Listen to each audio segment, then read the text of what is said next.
Thanks for being here today, Jake. I'm dying to get into a quick conversation with you. Reading your background and all, it's so many of the things that are you and have been your life story are things that we're interested in and frankly, on some areas concerned about. Hmm. So to level set, you've had quite a change in your life. I really admire what you're doing to rebuild your life and rebuild yourself as a person. I think it's really commendable, and I think there's so many lessons in here for a lot of other people. I think particularly about young men. Hmm. I'm the father of 3 kids, a daughter and 2 sons, and now they're parents, so I have 7 grandkids. So the things that you talk about, that you share, that you explore are things I think are important for everybody, but particularly for younger people. Sure. Yep. So your career had a big change. You were an Mhm. athlete, Mhm. and you played, Division I football. Mhm. What'd you play? Missouri State. So big time football. Mhm. Defensive end? Defensive end. Yeah. And what happened? I yeah, I mean, I spent the first quarter of my life pretty much uh 22, 23 years being just a football player. That was like my singular identity. By the way, I think you're gonna have to change that time frame. It's not gonna be a quarter of your life anymore. Life's about to really get extended. Yeah. I'm excited about it. Me too, and Yeah. I'm running out of time. Yeah. I'll give you some of mine. Pass it over to you. So Um 22 years, you saw yourself as an athlete. Yeah, my entire life, basically, and football is something that when you really think about what's happening, you have 2 Spartans at the height of their I mean, you're both lifting. I could be in New York. This kid can be in Texas. This kid can be in California. We're all lifting 600 pounds. We're all running as fast as we can. It's Dieting. literally blood, sweat, and tears. Like, and to think about running into another person full speed, you have to like lose yourself a little bit. Like you It's not can't, you can't do that with natural instinct. no. Natural instinct says, "Don't do that." Right. Yeah. It's like very much of a construct. Um, and yeah, so basically I worked my entire life to get a Division I scholarship. I'm a big guy, but based off of football players, I'm like a little Italian guy. Is that right? Yeah. So I had to work very hard and that's I was just in the gym and I was doing a front squat and I just felt like like a lightning bolt just hit my spine and that was it. I spent the next 6 months in bed, dropped out of college and had to figure out who I was. It's not been an easy path. No. No. I mean, it's been a glorious path. It's been a beautiful path, but by no means has it been easy. And it's funny because I'm trying to coin a term. There's something about the word hard, and I realize there's 2 types of hard. There's the hard of like you got to stay up late night to put things in an Excel sheet. Like that's hard. Um but you're not getting anything out of it. Like, yeah, or maybe you got the job done, but there was no fulfillment, no purpose, no calling behind it. And then there's a different type of hard where it's like, um, you start a business and you door knock 500 houses a day for 3 months. Like, that's really hard to do. But the fulfillment of being outside, having conversations with different people, working on your pitch, helping people, like that type of hard gives you so much back. So I would say that's what my life has been. I luckily never had to deal with anything soul sucking because I guess I just couldn't do it. And I think that's probably one of the critiques outside looking in someone would say about me until they see the finished product is that I jump from thing to thing. And it's because I'm not willing to stay in a place that doesn't serve me. And I don't think you're ever a finished product. Mm. But how about that 500 doors? You've knocked on 500 doors. You've done nearly 500 podcasts in the last few years. Yeah. Uh, was there a goal in mind, or you were just on a journey? Well, I think maybe for some of the reasons why you invited me here was to, I guess somehow along the line, people view me that I have something to say, which is I'll I try to be as humble as possible, but there is a certain level of life experience that you gain by going through something, and I have a real experience with anxiety, panic attacks to be uh, precise, What and when did that start for you? right after football. After? Mhm. Never while you were playing? I have this theory that, like, because I was in so much fear playing football, like, every day I went to practice, I was worried I'd get paralyzed, and I'd overcome that fear all the time. So because I had it was almost like exposure therapy, like, I was constantly exposed to fear, that when football was gone, what am I gonna do? Go to the grocery store and, Yeah. like, how am I gonna work in an office? Mhm. I'm never gonna do that. It would be impossible for me, but that's where I think the anxiety came was because I wasn't exposed to f to there was no stakes anymore. Yeah. Like, coming here today, like, I was, like, in the car, pumped up, had the music on. Yeah. There's stakes here, Yeah. and I'm and that excites me. Do you have different soundtracks for different moods you wanna develop? Yeah, I unfortunately, a lot of the music today is pretty, I would consider worldly, and I've realized that diet is so much more than food. And funny moment actually. So I'm a huge Christian. That's a big part of my story as well. It's pretty Well, you recent. mean you're huge and you're a Christian. Yeah, I'm a huge exactly. Exactly, yeah. And yeah, I was at a Bible study, I think like 3 weeks ago, and And is that discovery of religion, Jake, is that recent? Was it proximate with your journey recent. post-football? Yeah? Mhm. Recent. Yep. Yeah. How About long a how year and long a half ago did you stop playing football? 6 years ago. Uh-huh. 5, 6 years ago. And I found God about a year and a half ago. Um What was that like? Well, I mean, there's so much to it. I mean, we the one thing I'll just finish that last segue of just, I was at this Bible study and they called on me to pray, which is a very there's 50 people in a room, Yeah. like, you gotta be the one to, like, say this prayer, and people pray so beautifully, like, "Lord Jesus, you're the King of kings, the Lord of lords," right? Like, you can go into this whole thing, Yeah. and and mid-prayer I couldn't say anything, and I've never ran out of anything to say in my life. I just completely froze up. I was just like, and now I'm like getting embarrassed, and I got through the prayer, and I got in my car, and for about an hour after, everyone's trying to like talk. Trying to speak with everyone, but my body, I'm like so much adrenaline, and I'm like, what is this? Is not godly. This is like my ego. What's going on? And the next morning, I woke up, and on the way to the Bible study, I was listening to like 50 Cent, like, I'm laughing straight to the bank. Ha ha, like, and that's like, in my opinion, bad diet of you don't want to take that stuff in. I think that people think that certain things don't matter. I think that's so wise to broaden the meaning of the term diet. Mm, Because 'cause you're right, it's any input. right. It physical, temperature, emotional, Mm. it's all I never thought of it that way. Well, yeah, I'm like a personal scientist, right? Like, I think some people in life are willing to um shut off certain cares.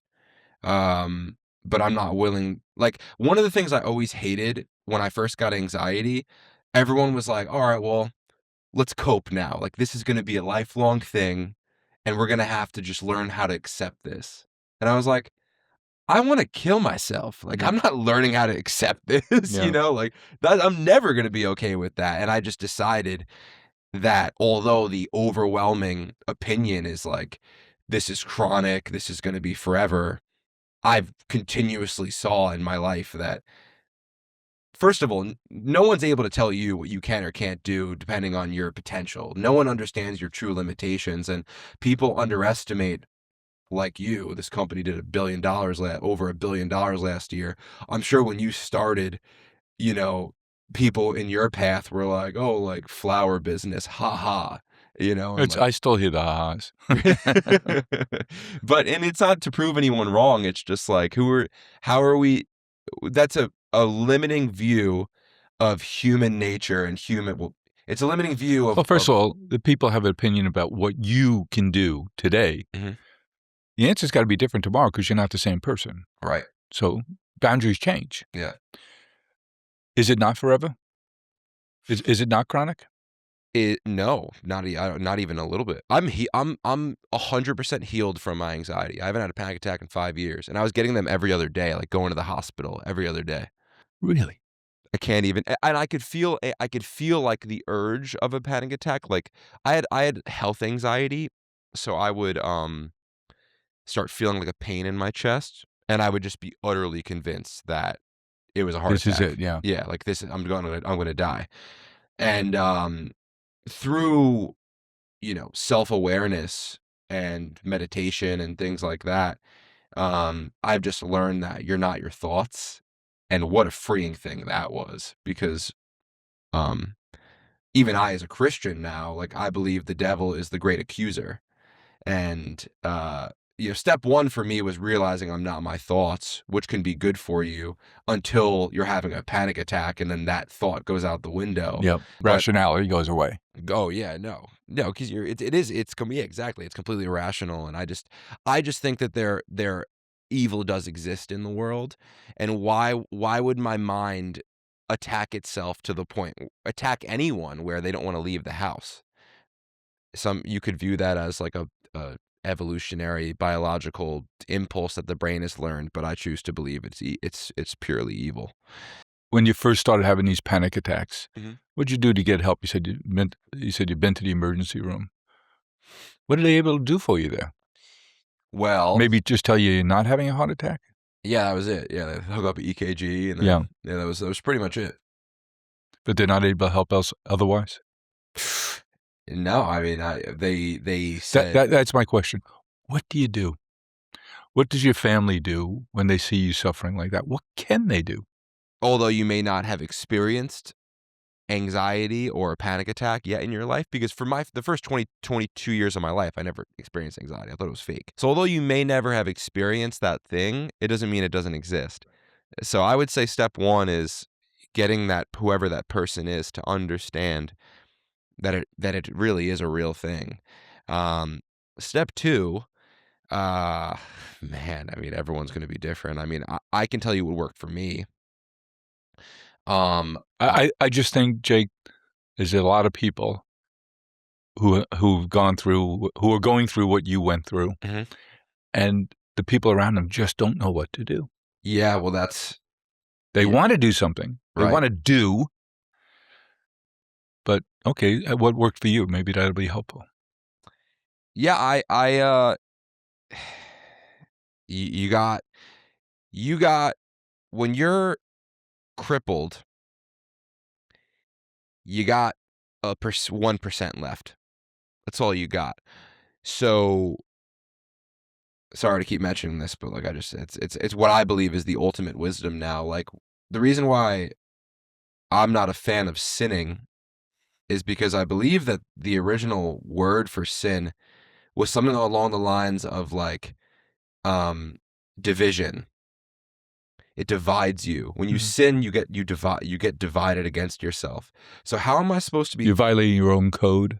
yeah, but you're fragmenting yourself, your attention, Mhm. who you are. How in the world would it be possible for me to sit here on this podcast with you if my mind is elsewhere? So when you're having anxiety, you're all over the place, but there's a little piece of you that you have to that's your strength right there. That's the one place that you have to go to. And I would just say that to be honest, I mean the greatest advice is like don't like you just have to start there. And whether that means like read a book, where that means go to a therapist. But when you're in that state, see, I can't do anything. Mhm. I can't read. I can't listen to that. I can't talk to them. You just gotta keep Let just that pass. Let that pass, right? And I'm not a clinician, but I just think that like unless um for me it's a hard one because what are we like listen, some people get anxiety and they recover and they go about their life. Some people get anxiety and they go on antidepressants and they're never like 100% recovered, but they learn how to deal with it. And then some people get anxiety and then unfortunately end their life. So I'm not 100% sure the greatest way forward. I just think it really starts with like whatever you got. You gotta lean on that because if you're saying like there's you're on the floor, you're in the yeah living room, you're laying on the floor in your boxes, Yeah. How do you get out of that? How did you get out of that? What was next? But there was something there that was like, go to the gym, go to the gym, just go to the gym, and I work up all Which is my a place of comfort for you. You yes.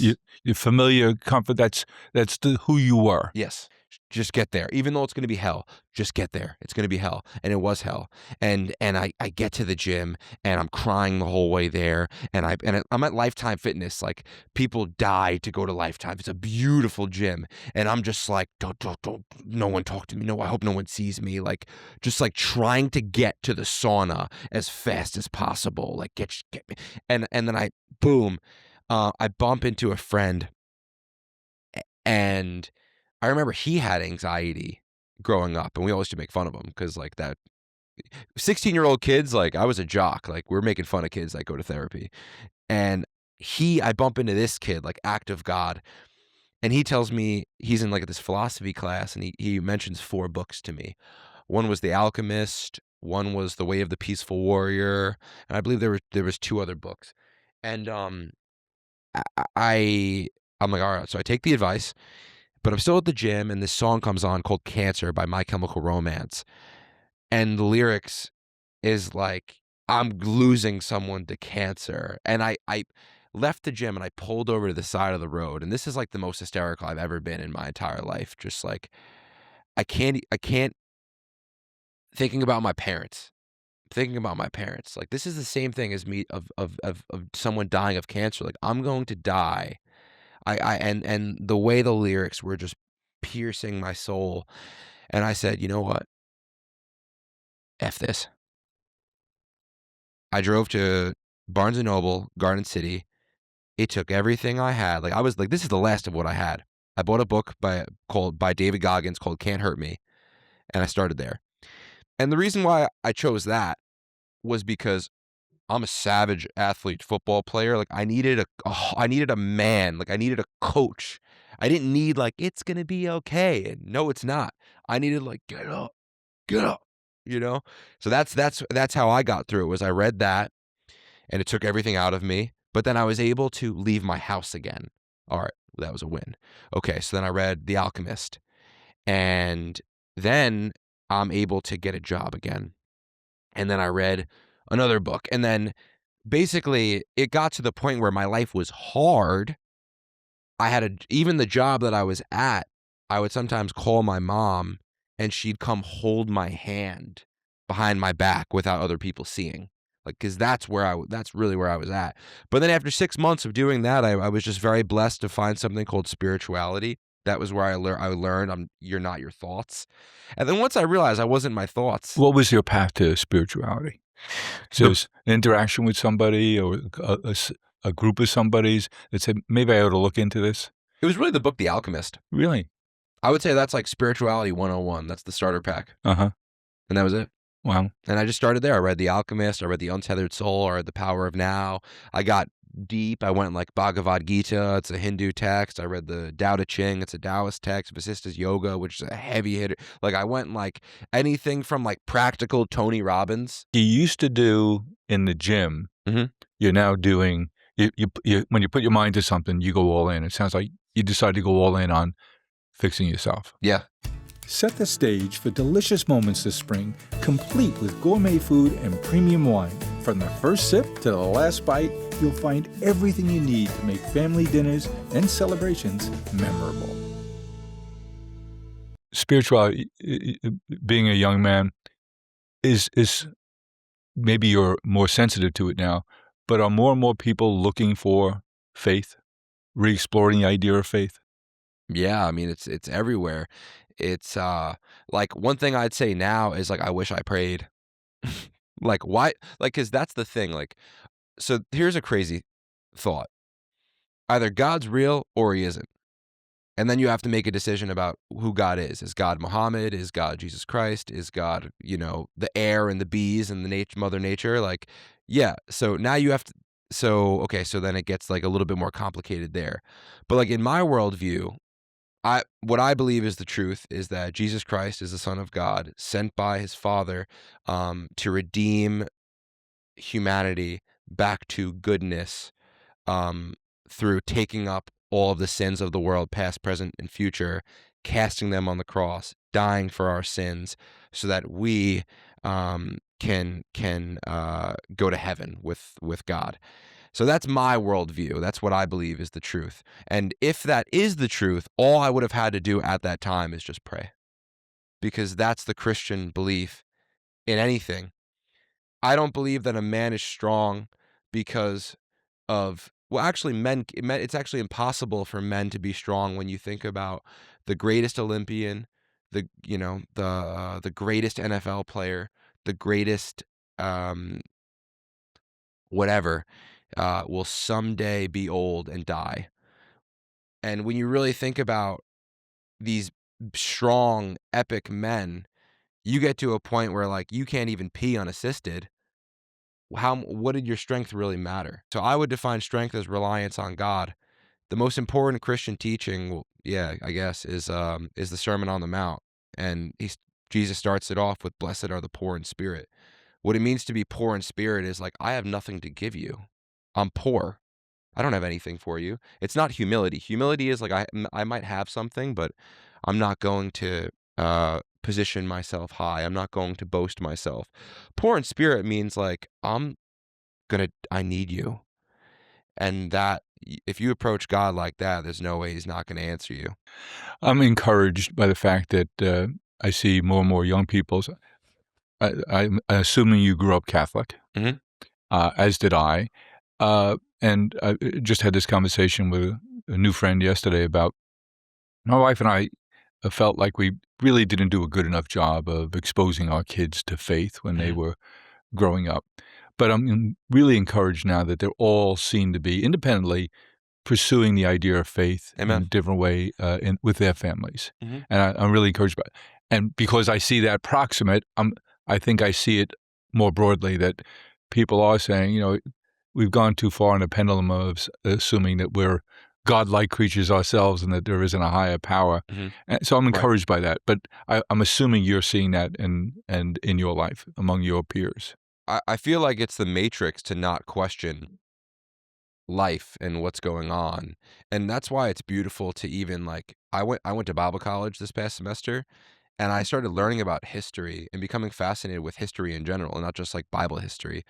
And I just realized like, look at the ancient societies. Like, look at the way, like, the only way to live life is not like through an iPhone. Like, this is all very recent. Like, this whole like internet, iPhone, like, iPhone came out 2007. Like, AI is the new thing now. What did that come out? 2020, and like 2022, it like really started picking up. Like, I, I'm an old dog, yeah.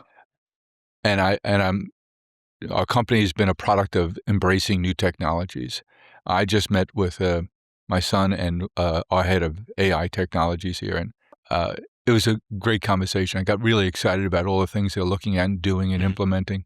But I feel like if I listen to music in a car, I feel like I'm cheating myself out of the opportunity to learn something. Mm. And I'm getting anxious about that because I know I can't keep up with how fast technology is evolving. I had a conversation not too long ago with a fellow who runs a rehab facility for alcohol and drugs, and he's a terrific guy. Mhm. And we were in a conversation. I said, some of the people I most admire in my life are people who are in recovery. They've gone through a 12-step program. Me too. And he said, yeah, me too. He says, I just don't want to go through the shit they went through to get there. Yeah, And right. we laughed because we both had the same feeling. Mhm. Would a 12-step program for people with anxiety and depression be the Absolutely. way? Absolutely. Absolutely. I went to some meetings. But you didn't have a substance abuse problem, No.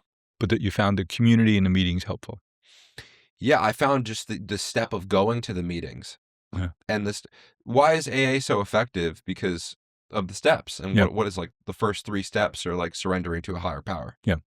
So yeah, absolutely, then I'm a huge I spent a lot of I consulted a podcast. They're called F the Stigma.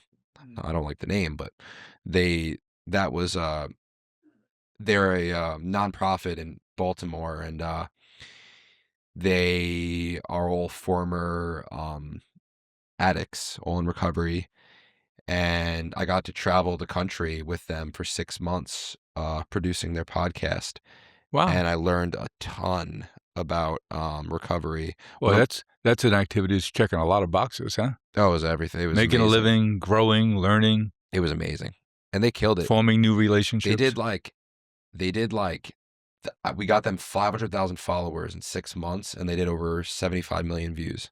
Wow. Yeah, and the amount of people they're like There's a lot of people in pain. impact.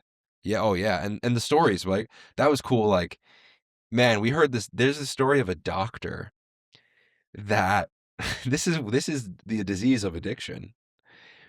Um, what was it? Yeah, yeah. A Someone would overdose. Two stories. One, people would overdose on drugs, and they'd come in, and he was the mortician or whoever, whatever doctor, you know. Autopsies. Well, yes, and so their personal belongings are there, and he'd steal dead people's drugs to feed his addiction. Another crazy thing was he was out one night at the bars just getting loaded, getting blasted with this guy, his best friend. And they're out till like 7 a.m. He has to go to work at 8. So he goes to work to diagnose dead bodies. And the first person that came in that day was his friend that he was shooting dope with an hour, 2 hours prior. Crazy. And yeah, so that was I've learned there was a ton of cool. Yeah, it's cool, and I agree with you. Yeah, I want that level of Impact. impact without going through that. Yep. Yeah, I'll it's tell you about a new friend of mine in the last year. His name is Sean Lesser. cool. Grew up here on Long Island in the Five Towns. Lives in Atlanta now. And he was in the Wall Street financial world. They raised money for impact investing. So wanted a return, but wanted to get the right return by backing the right businesses. Business falls apart. He's out. He had terrible depression. His wife didn't know what to do, and they went to an emergency room. They didn't know what else to do, but clearly he was in a bad way. Yeah. Couple of kids, and that didn't help him. Then they committed him to a psychiatric facility. I think it was in California. And his wife called a friend of his, a guy he was friendly with, really not friends, because they knew one another from coaching kids' sports. Mhm. And she said, this is desperation. I just don't know what to do, and I don't know who can help us. Mhm. He says, I got it. I've been through the same thing. Never told anybody. Mm. But he helped Sean get back. Amen. Sean's creating a program called The Real, REAL. And it's his mission to impact, I think it's 1 million lives before 2030. Beautiful. And so he's created this organization, and they organize walks all over the world now. I just ran into him in Switzerland several weeks ago. And he has what he calls ambassadors. So people volunteer to be like a sponsor, Mm. Usually for a group, and there people are volunteering all over the country. But just the act of people coming together, families, whole communities, to walk together, to recognize the fact that mental health is a real issue and a real challenge. It's not it's for men, but not just for men. He's got several ambassadors who are women. I just think here's a guy who's gone through hell like you did, Mhm. and he realizes his mission is to help other people now, and to sort of create a 12-step program for people who don't have a substance abuse problem but do have a mental health challenge. Amen. I just think it's a wonderful thing he's doing. I'll be happy to introduce you. I love that. I've met a few people in that world recently. Another guy named Chuck Thues, a former professional athlete, hockey player, went through hell, and now it's his mission to help other people. He's written a book, and he goes around the country lecturing, and these stories are just amazing. And I'm so interested in it because I think the problem is bigger than any of us might have thought. Yeah, of course it is. It's a terrible, when you really learn that it doesn't discriminate, it can get anyone at any time from any background, and the destruction that it causes. And I'm fearful. I'm excited about technology. Mhm. Um, swimming fast to try and keep up with the tide here. Yeah, sure. It just Respect, seems man. That's it, cool. You're it doing it. Not many people would do a podcast.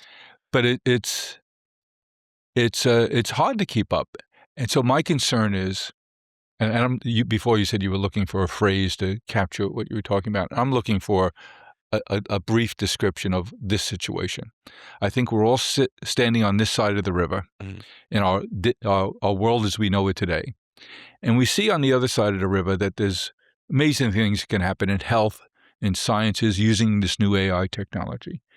I don't quite understand it, but I'm a believer. I think it's going to be unbelievable. I think everyone's going to be impacted. Yes, yes. Everything's going to be impacted.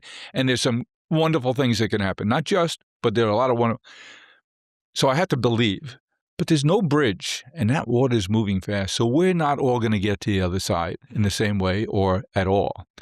And I'm concerned about the mass disruption that's about to happen for the next 2, 3, 4, 5 years. Hmm.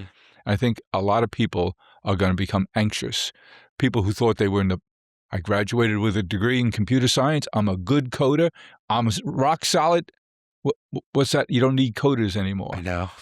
That's going to create a lot of tension, a lot of anxiety. Yeah. And I'm concerned about the period of disruption ahead. I don't know how to describe it other than that long-winded way, but that's where I think we're standing right now on a side of the river, and there's no bridge. I am fascinated with AI, which I never thought I would be. Mm-hmm. But man, the more I learn about it, It's exciting and scary at the same time. yeah, and but I've taken more of a, because I've always been the biggest AI hater. Because Why? from Zen and the Art of Motorcycle Maintenance, it's very like another theme is like, not just because something is new doesn't Yeah. mean it's better, Yes. right? And but so I don't think, I mean, listen, I think the worst thing that ever happened to society was TikTok. I think it's far more net negative than it is positive. Although you can start a business and get yourself out there and blah blah blah. Like, look at the kids, man. Like as a hobby, like I coach kids for football, and these kids are like uh disempowered, like to the 100th millionth degree. I mean, people are like the way that I am is like, if I want a job, and this probably isn't helpful either. Maybe this is like too much, but like I would just walk in and like, is the founder here? Like, but but I have no like fear of that. I have no, and but like now, like kids are afraid to even like write a resume. We're just What a afraid. quaint little idea, write a resume. Right. Yeah, right. Like, like, You don't just ask Claude to whip it up for you? but even, yeah, yeah, well, that's the other thing, right? But so that's why I was such a hater of these things for a while. And But that now, it's unavoidable now. yeah, exactly, it's unavoidable. And now that I've really realized what it could do, like, have you heard of the AI bots? Mm-hmm. Yeah, like the, what is it? OpenClaw and Manus is gonna. Probably 6 weeks ago, I hadn't heard of OpenClaw, but Yeah. know a lot about it today. Right. It's unbelievable. I shared in the last 2, 3 days with the AI team here at Flowers uh, a, um, a clip of a guy talking about how the agents are now building their own agents, Wow. and how now you're having like a puppet master agent to coordinate the activities of all these other agents. Wow. It's hard to keep up with. Yeah, I know, but man, like, how exciting though, right? Like, if Mhm. if you if I can get rid of all of, not all, but most of my admin work, I'm never going to want to do like follow-up emails. I'm never going to want to put things in a spreadsheet. I'm genuinely okay with never doing certain things in my business. And I understand that, you have to, it's good in the beginning to wear all the hats and all that, but I've just already seen, like, man, if AI It's not the best use of your time. yeah, exactly. So what's next for your business? And what do you call your business? 633 Studios. Mhm. So what's next for 633 Studios? Uh, this year we want to make $1 million. No. I want to make $1 million this year. That's it. That's my goal. We've had an amazing year to date. We've been going since January 6th. And really, I mean, I have a financial goal, because what's going to happen in that time is I'm going to learn fulfillment better. I'm going to learn sales better. I'm going to learn marketing better. Mm. I'm going to learn operations better, systems, processes, hiring, firing. Like that's really the next step for me, is just to enjoy the game. All right, so, there's a fella has a, dry cleaning business in Jericho, Long Island. Mhm. How does he get in touch with 633 Studios to find out how you guys could work together? Yeah, so directly 633studios.com, could book a call there or just reach out DM on Instagram. DM on Instagram is Jake Moscato, JakeMoscato. I am confident on Long Island that we are already with the product that we've already built, because I just built the business, but I didn't just build the product. I have over 1 million followers across platforms, and I've done over 500 million views on the internet. Just me. Congratulations. That's terrific. Yeah, glory to God.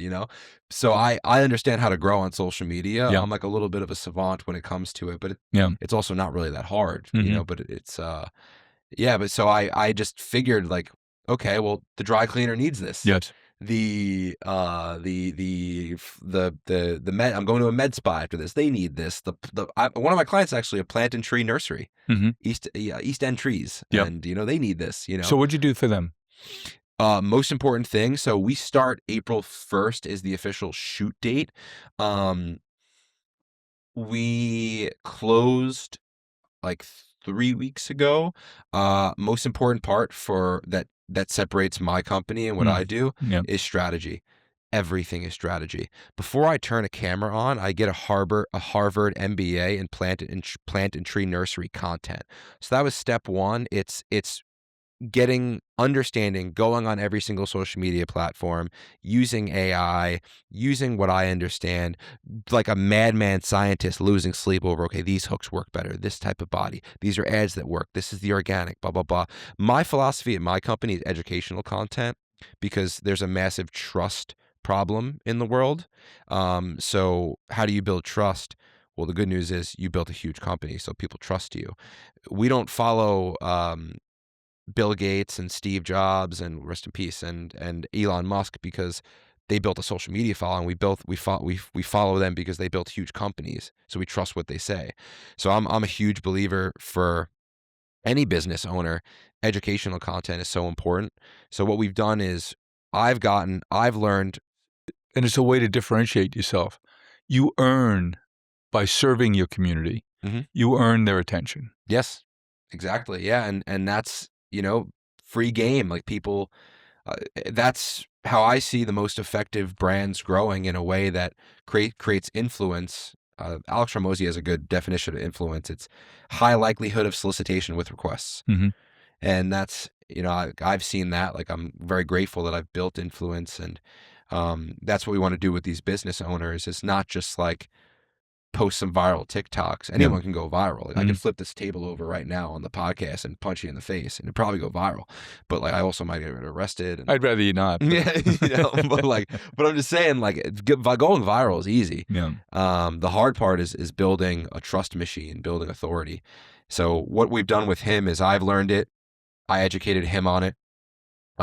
We have put together a very in-depth content audit and analysis of our plan and what works. And for them, we already have all our shoots booked for the summer with every single piece of content that we're going to film. So I'm excited. Were you a fan of, Mr. Beast? Love Mr. Beast. Mm. I love what I don't know too much about him. I think he's a little bit of a robot personally, like it's personal, but what he's done is incredible. Yeah. I was on a flight the other day, and one of the things you could watch on the screen was, some of his shows. I just I got to know him because I have grandsons who think he's godlike, Yeah, and so I was watching some of his videos. What a creative mind. unbelievable, Mm.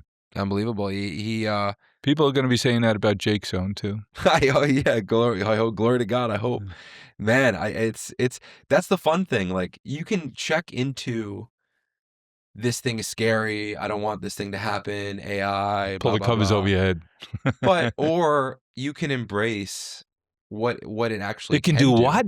Right. And it's kind of like what you said before about the majority of people like aren't flipping each other off in the Yep. streets. They're not, hitting each other. They're not protesting. And The majority of people are still kind, and I do believe. I mean, listen. I mean, as a coder, yeah, maybe you're gonna run into some problems, but man, like what it does for individuals, it's powerful, it's beautiful, and that's why I believe God is the great equalizer, because it's the most human.